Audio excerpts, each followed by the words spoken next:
Buen día, ¿qué tal? Mi nombre es José Antonio Gambo Aguirre, soy ingeniero en sistemas computacionales. Actualmente estoy cursando la en seguridad informática, por lo que hoy les estaré hablando un poco sobre los ataques informáticos. Vamos a hablar un poco sobre algunos aspectos que hay que tener en cuenta a la hora de hablar sobre ataques. No vamos a profundizar mucho en qué consiste la gran cantidad de ataques informáticos que actualmente existen, pero sí vamos a dar un repaso para dar un panorama más o menos de cómo está la situación actual. Bueno, antes de hablar sobre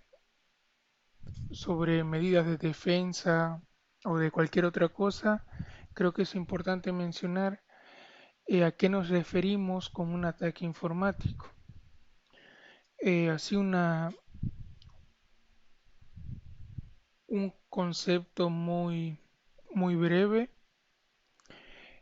Un ataque informático básicamente consiste en un acto o evento con el potencial de dañar a un sistema explotando o aprovechando una vulnerabilidad que exista en este sistema. Eh, por ejemplo, uno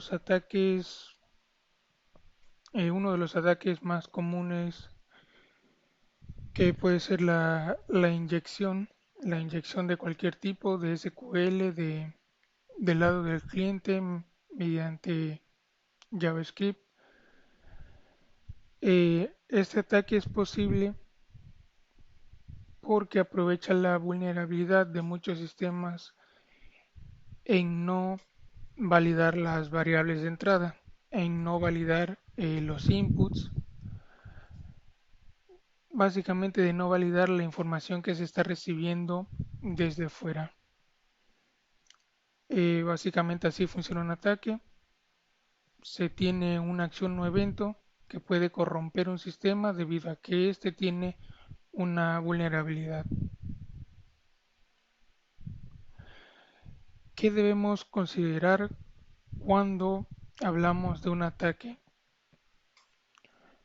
Bueno, sí que hay muchas cosas que se pueden tomar en cuenta cuando se habla de un ataque informático, pero eh, aquí resumí cuatro puntos que considero yo son muy relevantes. Bueno, el primero es pues detectar a qué nos enfrentamos, ¿no? Esto quiere decir identificar el tipo o las formas de ataque que existen actualmente.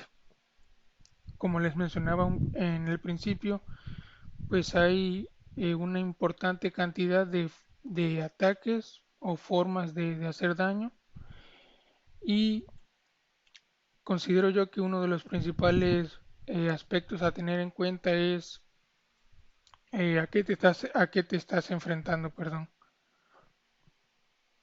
Esto implica pues saber qué tipos de ataque existen, en qué campos o por qué medios se pueden emplear. Y esto nos lleva al siguiente punto, que es también identificar o tener en consideración los actores de amenazas y los posibles vectores de ataque. Los actores de amenaza mm, básicamente son aquellas personas con la capacidad de producir un daño. En otras palabras, pues básicamente son los atacantes, los hackers, las personas eh, malintencionadas.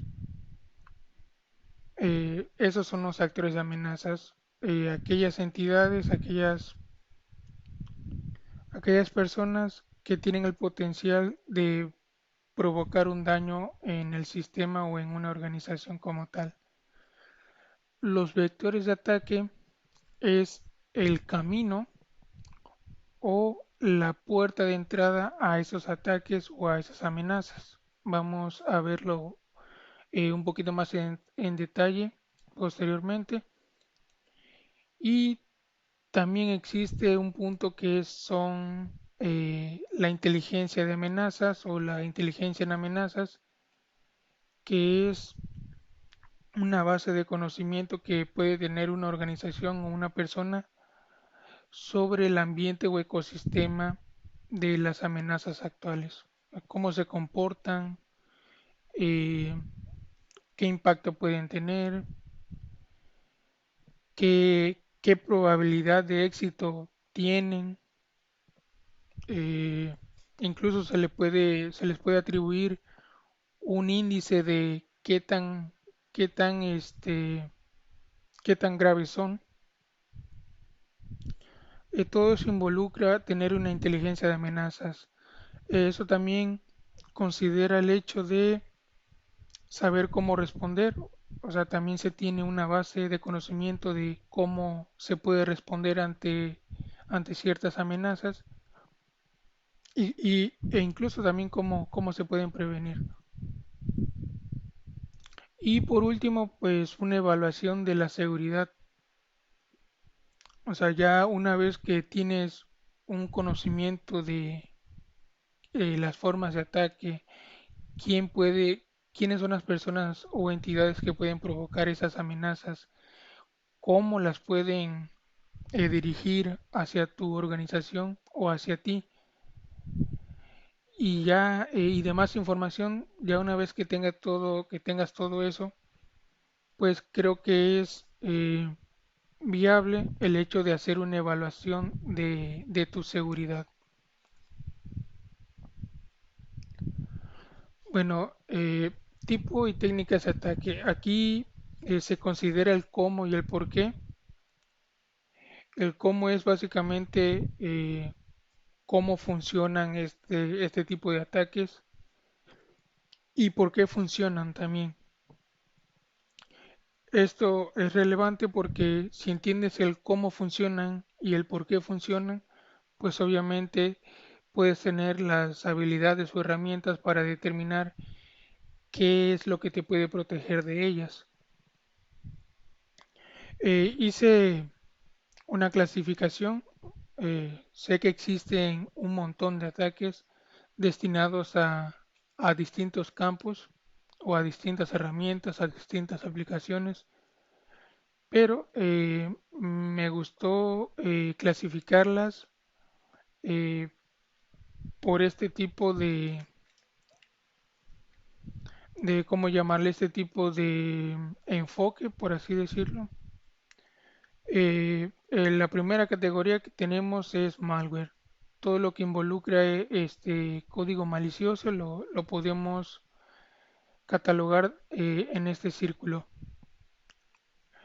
Hay también una importante cantidad de malware, pero aquí puse algunos a manera de ejemplo solamente. Como les indiqué al principio, no vamos a profundizar en cada uno de ellos, pero por ejemplo, si tú o tu organización entiende cómo un spyware o cómo un ransomware funciona, pues puedes tener esa habilidad de determinar qué es lo que te puede proteger.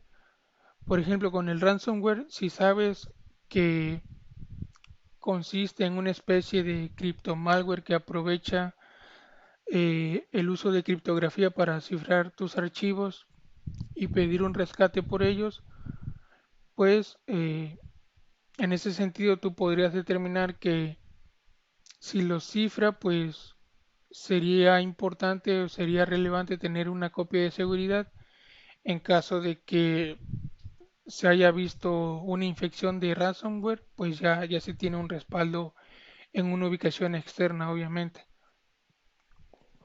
En el caso de, por ejemplo, las bombas lógicas, si tú entiendes que es una bomba lógica, eh, el cómo funciona y el por qué. También puedes prevenirlas, por ejemplo, la mayoría de bombas lógicas regularmente provienen de empleados que fueron despedidos de la organización y estos pues no se sintieron muy felices, no se sintieron muy a gusto, perdón, y pues pueden tener la facilidad de en su último día de trabajo ingresar al código base de la organización, poner un fragmento de código que ejecuta alguna tarea maliciosa, no sé, en 15 días o el día de Navidad. Y pues si tú detectas que este tipo de comportamiento se da en, en personas que por lo general no quedaron felices después de su despido, pues uno como organización podría implementar análisis estático, un análisis estático al código fuente para determinar si hay fragmentos de código que pudieran ejecutarse cuando una condición se cumple y que este código pues tenga intenciones maliciosas. Por parte del mundo de password, también muy importante este campo porque pues actualmente las aplicaciones siguen por basarse en autenticación con contraseñas. Entonces, si conocemos la cantidad de ataques que hay para contraseñas, también podemos minimizar el riesgo de que nuestras contraseñas se vean comprometidas y por lo tanto nuestra autenticación o nuestra identificación pues también se vea comprometida. De password pues tenemos ataques de diccionario, de fuerza bruta, spraying, tablets rainbow, phishing y otras técnicas de ingeniería social. Aquí también un ejemplo rápido.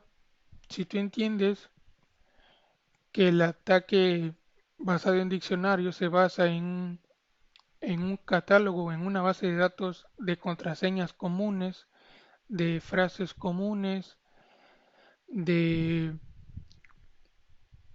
de permutaciones de nombre, de cumpleaños. Si tú sabes que un, un atacante puede producir un montón de contraseñas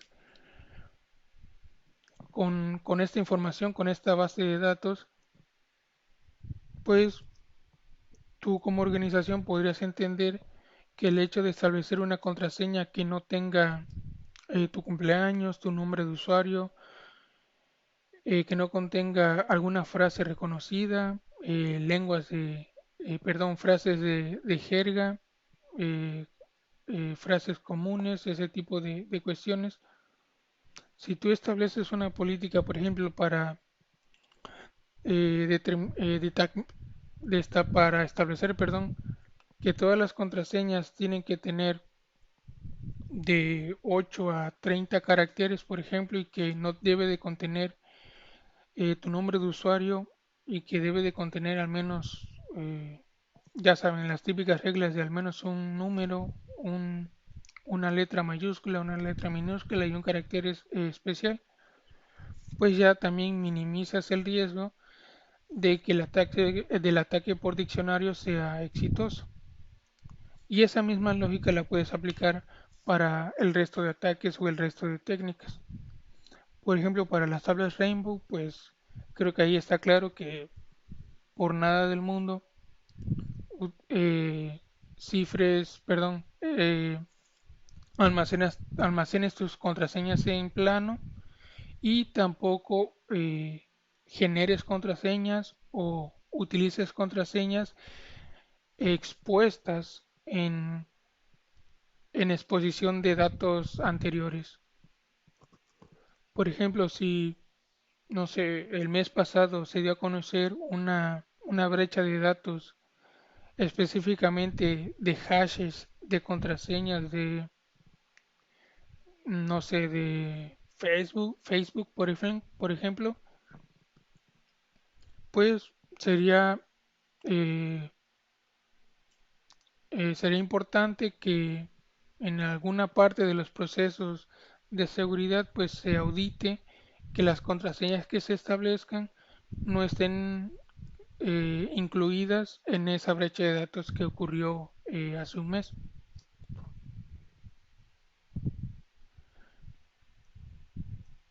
Ok, también, eh, también la cantidad de amenazas específicamente para aplicaciones web, también tenemos un importante número. Aquí tenemos el famoso escalado de privilegios, el cross-site scripting, el path transversal o el ya famoso dot attack, ataques de buffer overflow, replay, todos los ataques que sean cross-site, ya sea del lado del cliente o del lado del servidor. Y pues también ya los tan comunes ataques de inyección que a pesar de ser tan viejos, por ejemplo en el caso de inyección SQL, a pesar de ser tan antiguos, siguen siendo efectivos para la gran mayoría de aplicaciones web que se tienen actualmente. Y por parte de redes también tenemos ataques de MAC spoofing, ataques de denegación de servicio. Obviamente aquí pues también tenemos una subdivisión de a qué capa de la capa OSI puedes afectar con una denegación de servicio y ya se disparan pues varios tipos. Uno de ellos, por ejemplo, podría ser el SymFlood de TCP. También tenemos Seville Twin y el DNS Poisoning. Como les mencionaba, pues es interesante o es importante analizar el cómo funcionan estos ataques y por qué funcionan o por qué resultan como una amenaza latente. Bueno, una vez que ya la organización o la persona identificó los posibles ataques y su forma de operación, también es importante que se tenga conocimiento de quiénes pueden eh, provocar esos ataques o quiénes pueden dirigir esos ataques eh, ante una organización o ante una entidad en particular. Perdón. Eh, Aquí los clasifiqué de acuerdo a su capacidad y pues eso se puede traducir en qué qué tan grave puede resultar el ataque de cada uno de estos actores. Hasta abajo tenemos a los script kiddies, que básicamente son los que menos capacidad o menos base de conocimiento tienen sobre lo que hacen.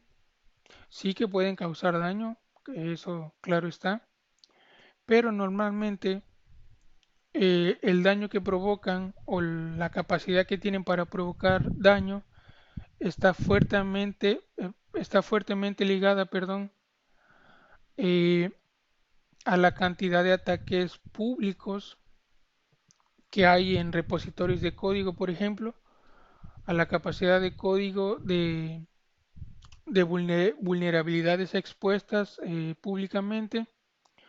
¿Por qué?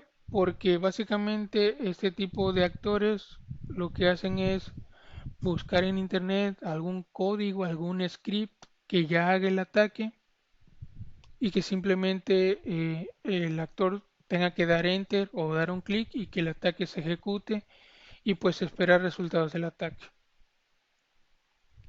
Es por eso que el nivel de conocimiento o el nivel de habilidad es mínima en este actor por esas cuestiones.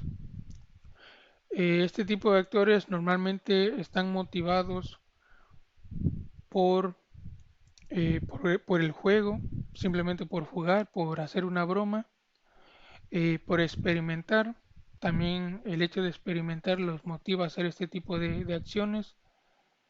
Y pues también cuestiones de venganza, eso también que se presenta regularmente en este tipo de actores. Y eh, arriba tenemos a los activistas, que es, bueno, pues el activismo, pero en, en hackers. Básicamente esa es la definición.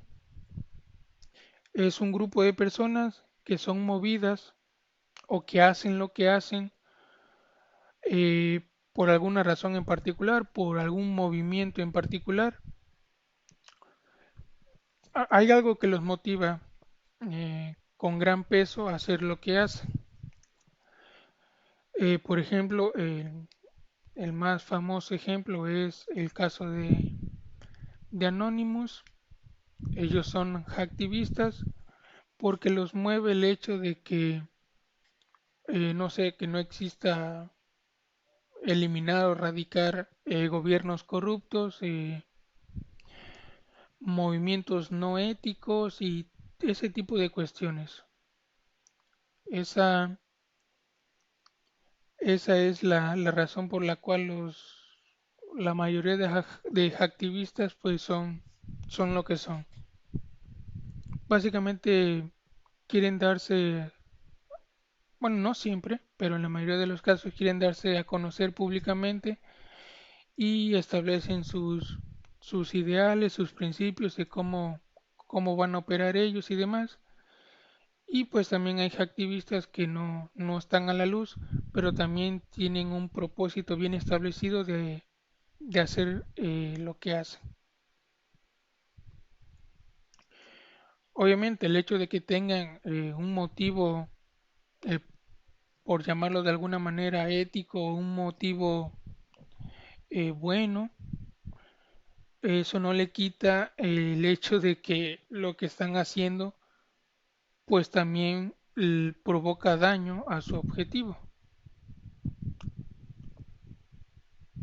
Por ejemplo, el hecho de que ellos estén en contra de, no sé, el robo de datos sin, sin conocimiento por parte del usuario, pues eso podría motivar a ellos a que dirijan un ataque masivo a una empresa, por ejemplo, no sé, bancaria, y pues dejaría sin operación al banco, y eso de alguna manera pues afecta a los usuarios del banco también. Más arriba tenemos a los grupos criminales cuya principal razón por, por lo que hacen sus ataques o la principal razón por la que se mueven pues es el dinero o es conseguir algo a cambio. Sea lo que sea, pero conseguir algo a cambio. Eh, Aquí la habilidad de provocar daño, la capacidad de provocar daño aumenta considerablemente porque pues ya es básicamente crimen organizado, pero a nivel de informática, a nivel del ciberespacio, y pues sí es, o sea, sí es algo que se toma realmente en serio, porque pues pueden robarle toda la información a una organización, sea cual sea la organización, pueden fácilmente, bueno, no fácilmente, pero sí podrían tener la habilidad de robarles toda su información, eh, de cifrarla, por ejemplo, de distribuir un ransomware. De hecho, la mayoría de ransomwares provienen de grupos criminales, ya que su principal motivación es el dinero, pues el ransomware es, podría decirse, un buen método para conseguir lo que quieren. Y pues estas personas también para cometer un delito pues se juntan con otros y el arsenal pues ya se vuelve más grande, la amenaza se vuelve más grande todavía y los potenciales daños pues también son más grandes. Ya hasta el final tenemos a las APT o a las amenazas persistentes avanzadas, o también se les suele conocer como actores patrocinados por la nación, por alguna nación o por algún gobierno. Este sin duda es el más peligroso de todos, es el que más capacidad tiene, es el que más herramientas tiene, porque cualquier cosa que necesiten la podrían tener al día siguiente, pues con los contactos necesarios, ¿no? Por ejemplo, el software espionaje que se ha visto mucho en estos días, pues ese tipo de ataque, ese tipo de malware proviene de este tipo de actor de amenaza, las APT o los nation state. Como les decía, se les puede considerar el más peligroso por el hecho de los recursos que tienen, que básicamente podrían considerarse ilimitados. Y obviamente algo que los hace súper peligrosos es el hecho de que, bueno, la capacidad que tienen para pasar desapercibidos. O sea, ellos podrían poner en marcha un ataque que esté robando información desde hace 2 años, por ejemplo, y las víctimas no se hayan dado cuenta hasta hace un mes, por ejemplo, o hasta hace unos días, por la capacidad que tienen estas personas de no dejar huella o dejar la mínima cantidad de huellas, pues lo cual dificulta su, su detección.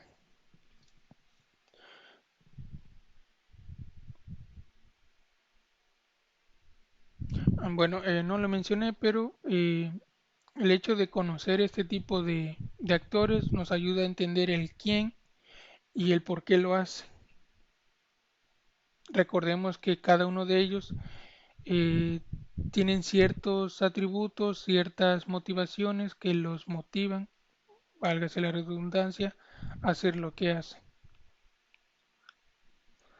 Bueno, ya vimos el tipo de ataques que hay, las formas de ataque que existen, ya vimos quiénes pueden eh, producir esos ataques y ahora vamos a ver los vectores de ataque.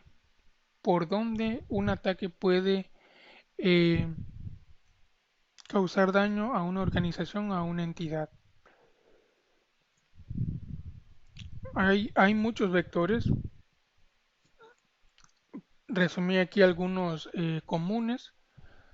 Tenemos el vector de ataque mediante un acceso directo físico, que esto básicamente es estar en una ubicación de, por ejemplo, un servidor, no sé, desenchufarlo y ya está, ya llevaste a cabo tu misión con el simple hecho de tener pues ese acceso físico, ¿no? O ese acceso directo al recurso. El contacto humano también es un vector porque los humanos pues a veces sin querer o a veces incluso queriendo pues decimos más de lo necesario.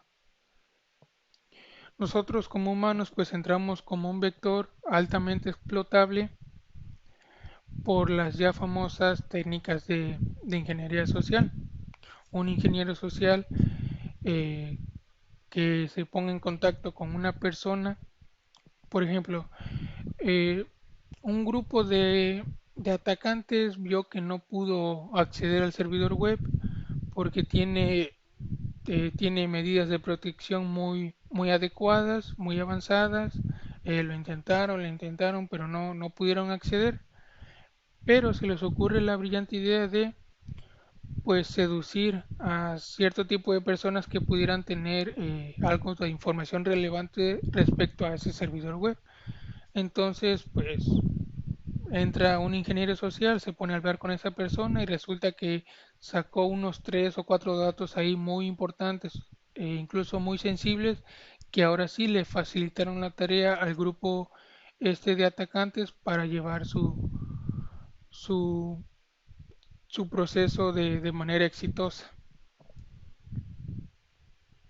Las redes Wi-Fi también, en general el vector de ataque aquí sería en las redes, pero lo común pues son redes Wi-Fi.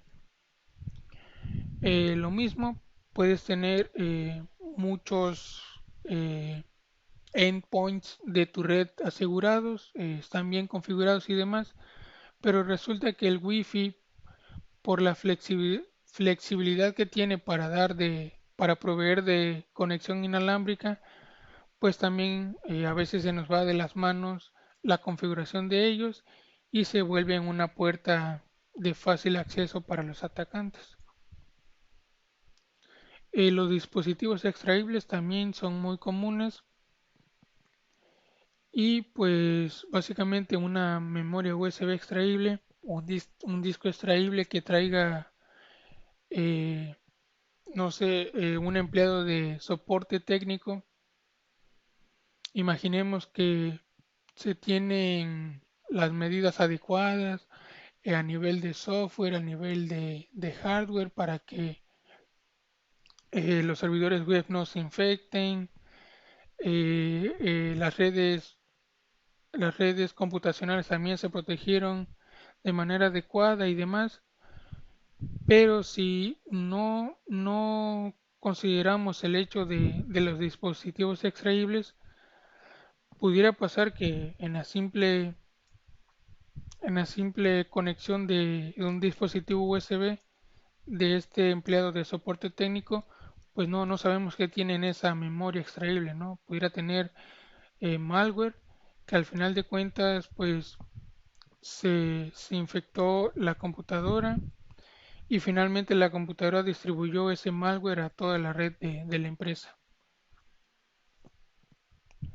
El correo electrónico también es muy explotado, muy explotado, sobre todo para campañas de phishing. Establezco el mismo ejemplo, muchas veces a los atacantes se les dificulta mucho acceder a un recurso computacional, así que van con el recurso humano, con el factor humano, le envían algunos dos o tres correos, los terminan convenciendo o engañando y los usuarios pues mediante correo les terminan dando hasta credenciales de acceso a sistemas.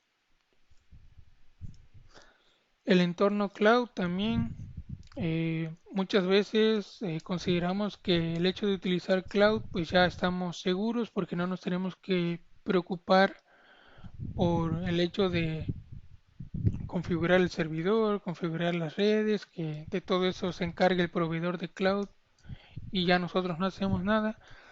Pero pues eso es un gran problema porque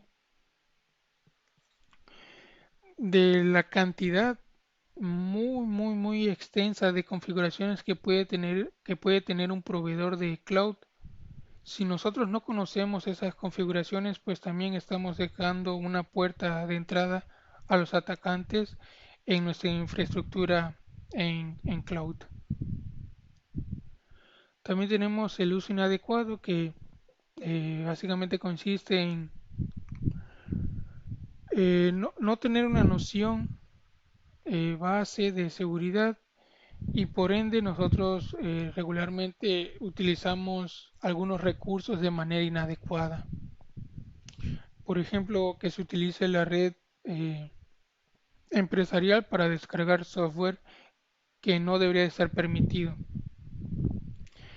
porque pues ya sabemos que el hecho de descargar software de dudosa procedencia o software que no sea de producción para la empresa, por ejemplo, no sé, un reproductor de música gratis, pues eso sí representa un grave, una grande amenaza para la organización. Y también un vector de ataque pueden ser las cadenas de suministro, que esto se traduce como en los servicios o productos que obtenemos de proveedores, de terceros, que muchas veces podemos dar por hecho de que, mira, ese router, ese switch me costó muy barato, no sé quién es el proveedor, pero pues estaba muy barato, así que lo compré, lo instalé y resulta que ese dispositivo de red fue alterado, fue modificado pues para monitorear la red y mandar ese tráfico remotamente. Ese tipo de cuestiones también puede pasar en la cadena de suministro. Bueno, ya que se sabe cómo un ataque puede entrar a nuestro sistema o por qué medios puede entrar, pues es importante para la organización tener una base de conocimiento sobre las amenazas que existen actualmente. Una inteligencia de amenazas básicamente es una base de conocimientos de comportamientos de amenazas.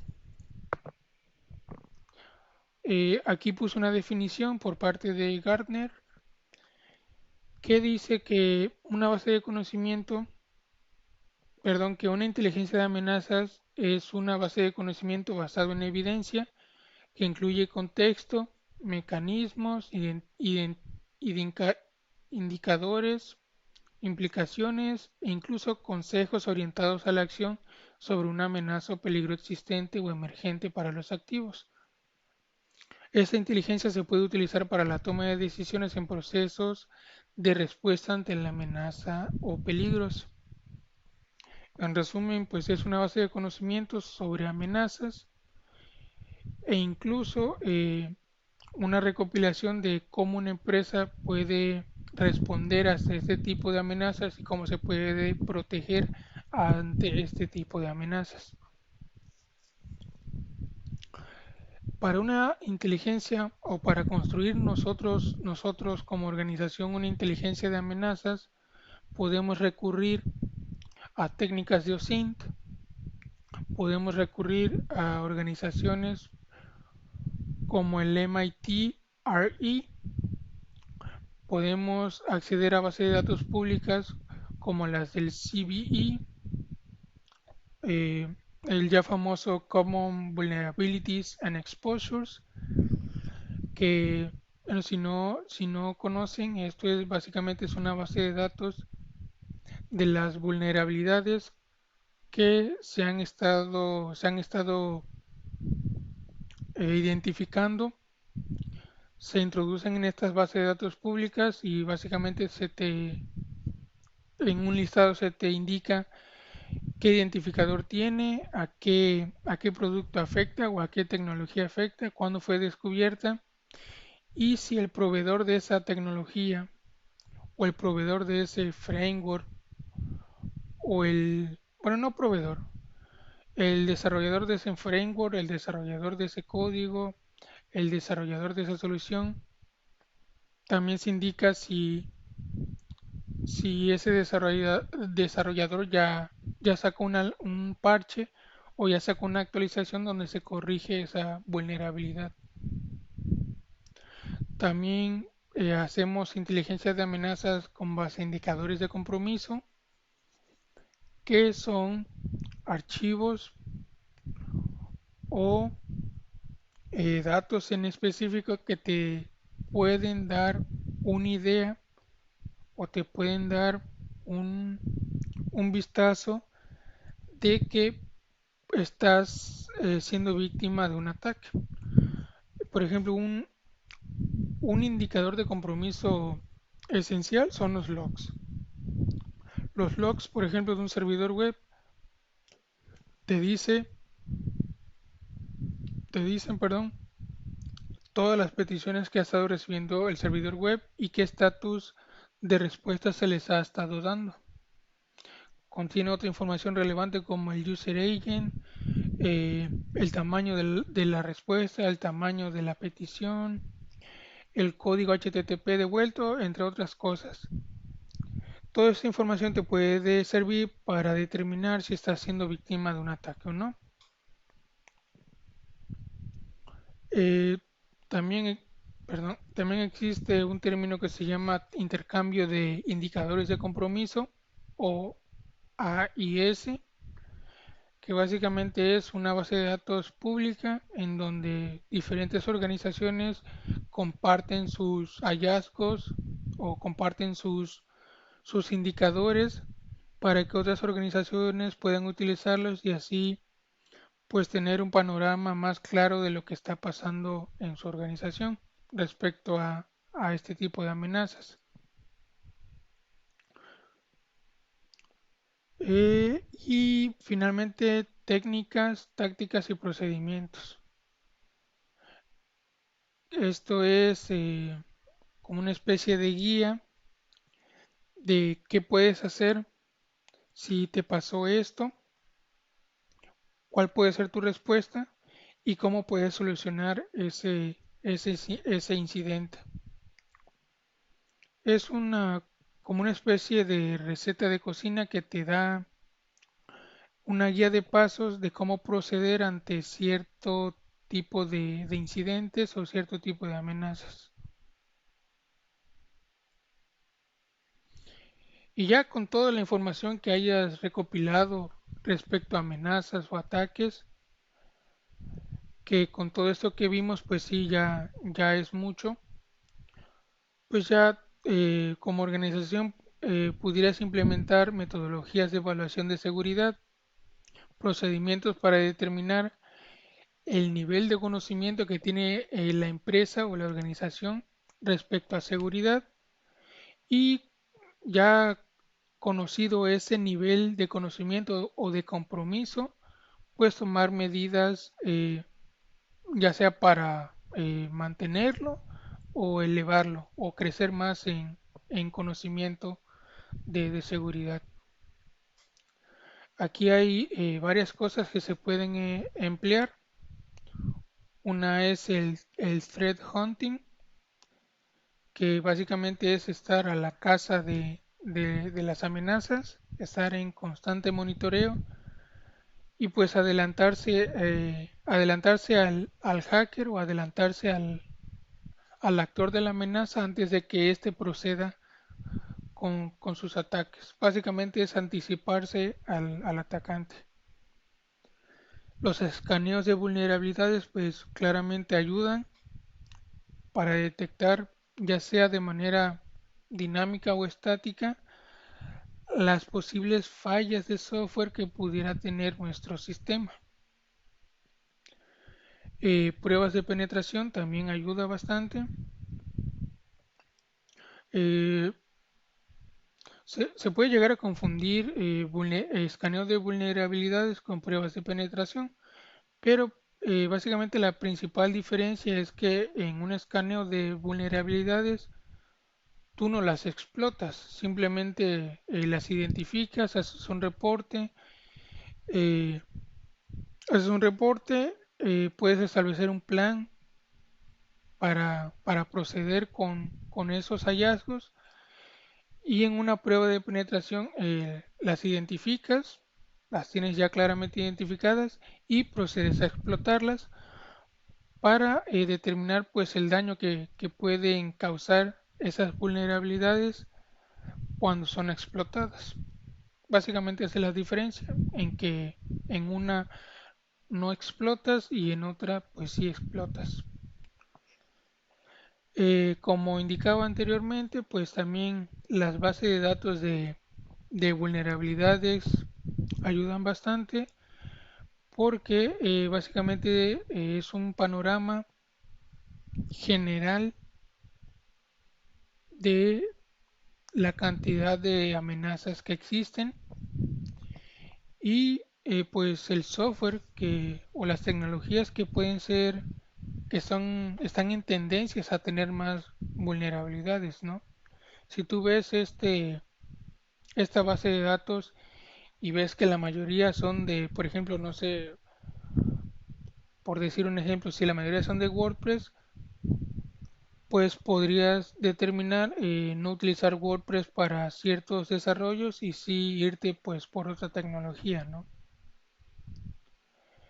Eh, una vez que la organización escanea las vulnerabilidades, eh, en ese reporte de vulnerabilidades, uno de los pasos a realizar es el punto, perdón, la acción a tomar sobre esas vulnerabilidades, que básicamente son tres. Es una vulnerabilidad, la puedes corregir, que esa sería la remediación, la puedes mitigar o simplemente la puedes aceptar. La corrección o remediación pues consiste en, vale, ya identifiqué la vulnerabilidad, ¿qué tengo que hacer pues para corregirla, ¿no? Para que ya no esté presente en mi sistema. La otra opción que se puede emplear es la mitigación, que consiste en, ok, posiblemente no puedo corregir la vulnerabilidad, pero puedo minimizar el riesgo de impacto, perdón, puedo minimizar el riesgo, puedo minimizar el impacto, ya sea que implemente yo otras medidas para que el ataque no sea tan dañino. De esa forma se podía emplear una mitigación, que es no corregir la vulnerabilidad, pero sí aplicar algunos controles que te ayuden a minimizar un poco el riesgo. Y finalmente la aceptación, que es literalmente no hacer, bueno, no hacer nada en cuanto a corregir la vulnerabilidad. Esta se va a quedar así.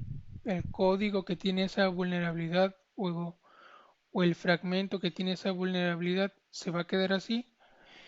Y esto no siempre es malo. O sea, el hecho de no corregirla no necesariamente significa que esté mal, sino que para la organización el hecho de corregirla o incluso el hecho de mitigarla puede resultar mucho más caro que, que quitarla por completo. Así que, pues en estos escenarios, lo que se hace es que si el costo de solucionarlo me va a salir más caro que tenerla presente ahí, ahora que en otras palabras, si el remedio me va a salir peor que la enfermedad, pues simplemente la dejo ahí, acepto la vulnerabilidad y no se hace nada.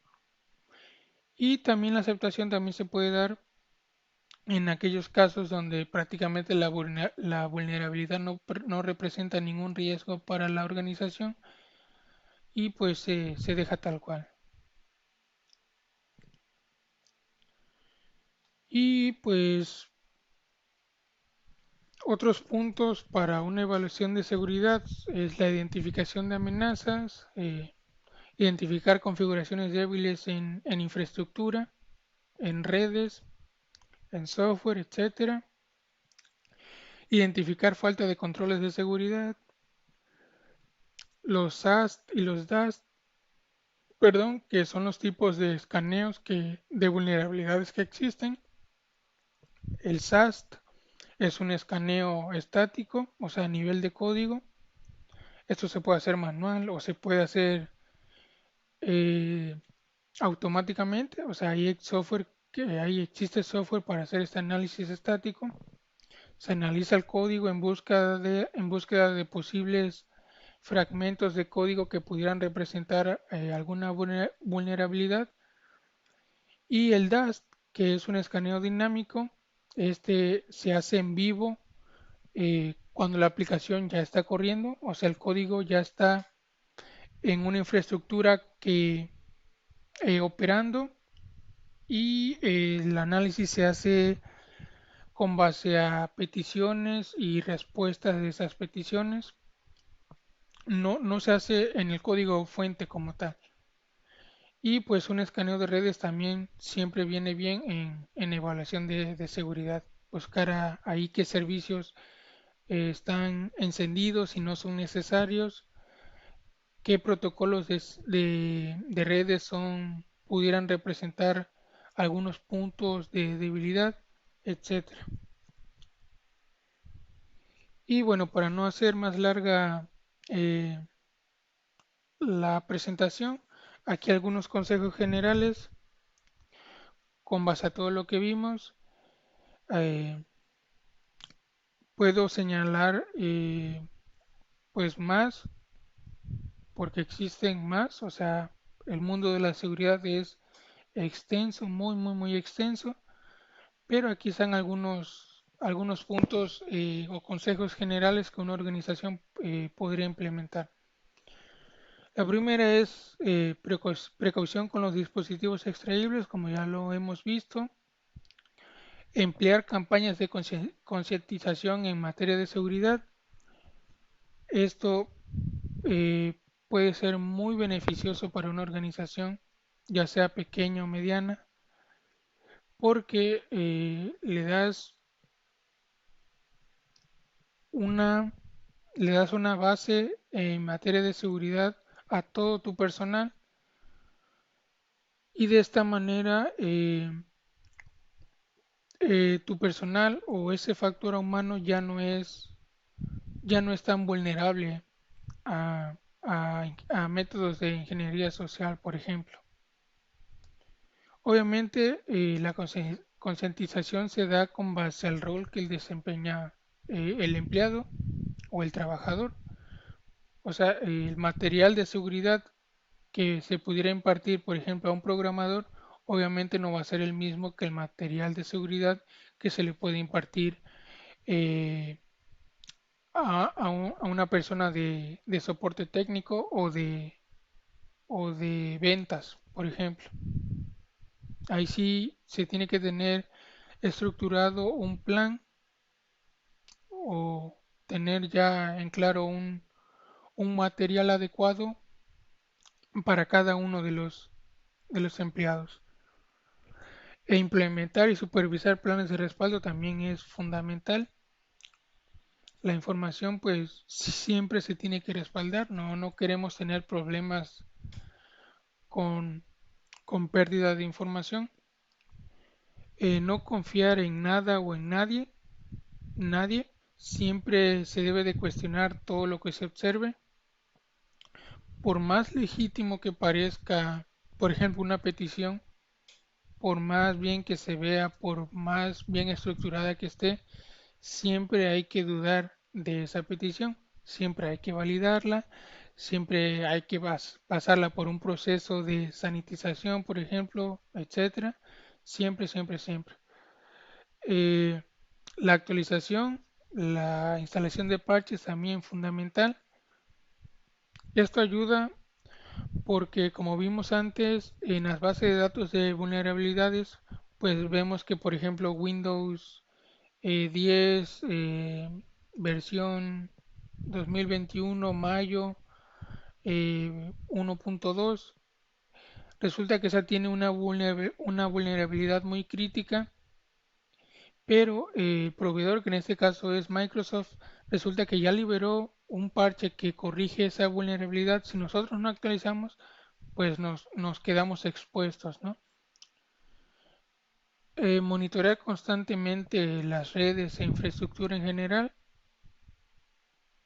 A veces el tema de redes se puede tornar un poco complejo por, por las estructuras de las mismas.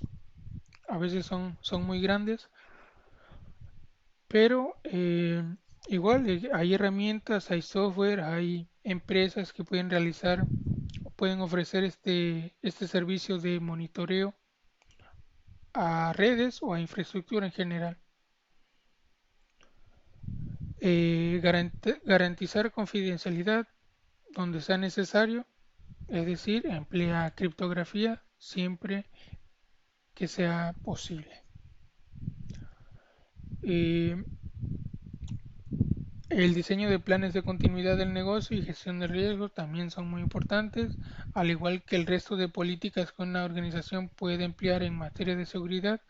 Todas son importantes, pero estas en particular pues le dicen a la organización cómo responder ante un ataque, o cómo procede o qué es lo que tiene, cuáles son los siguientes pasos cuando una empresa ya fue víctima de un ataque exitoso. Muchas empresas pequeñas o medianas a veces se cuestionan de qué es lo que pueden perder. O sea, ¿por qué alguien las fijaría a ellas como objetivos de ataque si no son grandes empresas, si no figuran en, en internet, no figuran en televisión, etcétera? Pues simplemente se preguntan, pues no tengo nada que perder o quién se va a fijar en mí, así que no voy a invertir en seguridad. Eso es un error garrafal, considero yo, porque con el simple hecho de que tú tengas información, esa información, créeme, que le puede servir a quien menos te lo esperes. Por ejemplo, podrás decir tú que tu organización, no sé, almacena información de cuántas veces, no sé, su cliente María ha tomado el camión o ha tomado un transporte público. Bueno, esa información pues le puede servir a ciertas personas para determinar eh, para determinar la posible ubicación de este cliente, obviamente basándose en las rutas de ese transporte público. O sea, la información por el simple hecho de ser información es sumamente útil. Eh, Habilita multifactores de autenticación siempre que estén disponibles, sobre todo para cuentas con altos privilegios. Ahí se lo recomiendo bastante. Esto es porque si una cuenta, por ejemplo, imaginemos que tienes un proveedor de correo electrónico. Bueno, en específico tienes un proveedor de correo electrónico masivo. Un proveedor que utilizas para enviar correos masivamente. Imaginemos que tienes una cuenta de usuario, que es el administrador, es la que gestiona los métodos de pago, gestiona los logs de qué correos se han enviado, a quién se han enviado y el contenido de ese correo.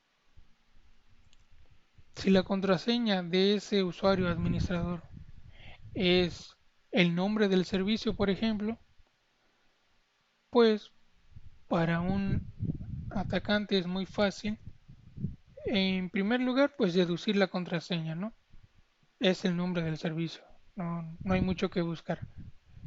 Y en segundo, si no tienes un segundo factor de autenticación, pues más fácil dejas el camino para ese actor, ¿no? Para ese atacante.